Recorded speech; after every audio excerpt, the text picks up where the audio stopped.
Hi hello എല്ലാവർക്കും എൻ്റെ പുതിയൊരു വീഡിയോയിലേക്ക് സ്വാഗതം. ഇന്ന് ഞാൻ വന്നിട്ടുള്ളത് നല്ല അടിപൊളി ടേസ്റ്റോട് കൂടിയിട്ടുള്ള ഒരു പെപ്പർ ചിക്കൻ്റെ റെസിപ്പി ആയിട്ടാണ്. നമുക്ക് വീട്ടിൽ തന്നെ എളുപ്പത്തിൽ എങ്ങനെ പെപ്പർ ചിക്കൻ ഉണ്ടാക്കിയെടുക്കുക എന്നുള്ളത് നോക്കാം. അതിനായിട്ട് ഞാനിവിടെ ഒരു ചൂട് കട്ടിയുള്ള ഒരു പാനിലേക്ക് വെളിച്ചെണ്ണ ഒരു 3 ടേബിൾ സ്പൂണോളം വെളിച്ചെണ്ണ ചേർത്ത് കൊടുക്കുന്നുണ്ട്. വെളിച്ചെണ്ണയാണ് നമ്മളിതിലെടുക്കുന്നത്. ഇനി നമുക്കതിലേക്ക് നമ്മൾ വെളിച്ചെണ്ണയിലേക്ക് 1 ടീസ്പൂൺ ഉലുവ, കറുകപ്പട്ട, ഗ്രാമ്പു, അതേപോലെ തന്നെ ഒരു 4 പച്ചമുളകും കൂടിയിട്ട് പൊട്ടിച്ചെടുക്കാം. അതിലേക്ക് കുറച്ച് കറിവേപ്പില ആവശ്യത്തിനുള്ളത് ഇട്ട് കൊടുക്കാം. 1.5 ടീസ്പൂൺ വെളുത്തുള്ളി ക്രഷ് ചെയ്തതും ഒരു 3/4 ടീസ്പൂൺ ഇഞ്ചി ക്രഷ് ചെയ്തതും കൂടി ഇട്ട് നല്ലോണം സോട്ട് ചെയ്തെടുക്കാം. പച്ചമണം മാറി കഴിയുമ്പോഴത്തേനും ഞാനതിലേക്ക് ഒരു 3/4 ടീസ്പൂൺ കുരുമുളക് പൊടി, അതുപോലെ പെരുംജീരകപ്പൊടി 3/4 ടീസ്പൂൺ, അതുപോലെ ചെറിയ ജീരകപ്പൊടി 1/2 ടീസ്പൂൺ ചേർത്ത് കൊടുത്തിട്ട് നല്ലോണം വഴറ്റിയെടുക്കാം. ഇനി ഞാൻ ഇതിലേക്ക് പച്ചമുളകും കൂടെ ചേർത്ത് കൊടുത്തിട്ടുണ്ട്.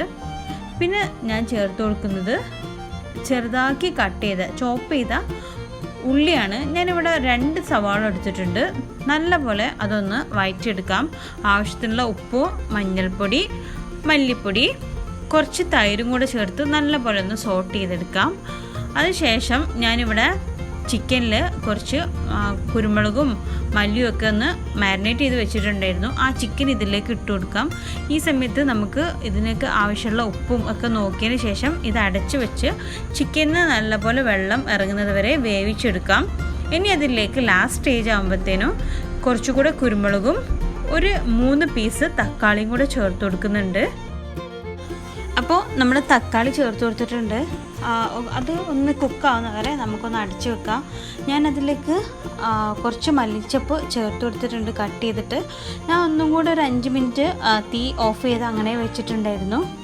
അപ്പോൾ ഇതാ 5 മിനിറ്റും കൂടെ ഞാൻ വെച്ചതിന് ശേഷം ഗ്രേവി ഒന്നും കൂടെ പറ്റിച്ചെടുത്തിട്ടുണ്ട്. ഞാൻ ഈ ഒരു കൺസിസ്റ്റൻസിയിലാണ് എടുത്തിട്ടുള്ളത്. നിങ്ങൾക്ക് വേണമെങ്കിൽ അത് കൂട്ടുക കുറക്കുക എന്ത് വേണമെങ്കിൽ ചെയ്യാം. ഗ്രേവി അതൊക്കെ നിങ്ങളുടെ ടേസ്റ്റ് അനുസരിച്ച് അങ്ങോട്ടും ഇങ്ങോട്ടും ചേഞ്ച് ചെയ്യാം. അപ്പോൾ ഇതാ നമ്മുടെ ടേസ്റ്റി ആയിട്ടുള്ള അടിപൊളി പെപ്പർ ചിക്കൻ റെഡി ആയിട്ടുണ്ട്. ഞാനിവിടെ പത്തിരിൻ്റെ കൂടാണ് ഇത് സെർവ് ചെയ്തത്. നല്ല ടേസ്റ്റ് ഉണ്ടായിരുന്നു. നല്ലൊരു അടിപൊളി പെപ്പർ ചിക്കൻ്റെ റെസിപ്പിയാണ്. അപ്പോൾ എല്ലാവരും ഇതൊന്ന് ട്രൈ ചെയ്ത് നോക്കുക. എല്ലാവർക്കും എന്തായാലും ഇഷ്ടപ്പെടും. ഫീഡ്ബാക്ക്സ് അറിയിക്കുക. നിങ്ങളുടെ ഫ്രണ്ട്സും ആയിട്ട് ഷെയർ ചെയ്യുക. ഈ ചാനൽ ഇതുവരെ സബ്സ്ക്രൈബ് ചെയ്തില്ലെങ്കിൽ സബ്സ്ക്രൈബ് ചെയ്യാനും മറക്കരുത്. ബൈ. അടുത്ത വീഡിയോയിൽ വീണ്ടും വരാം.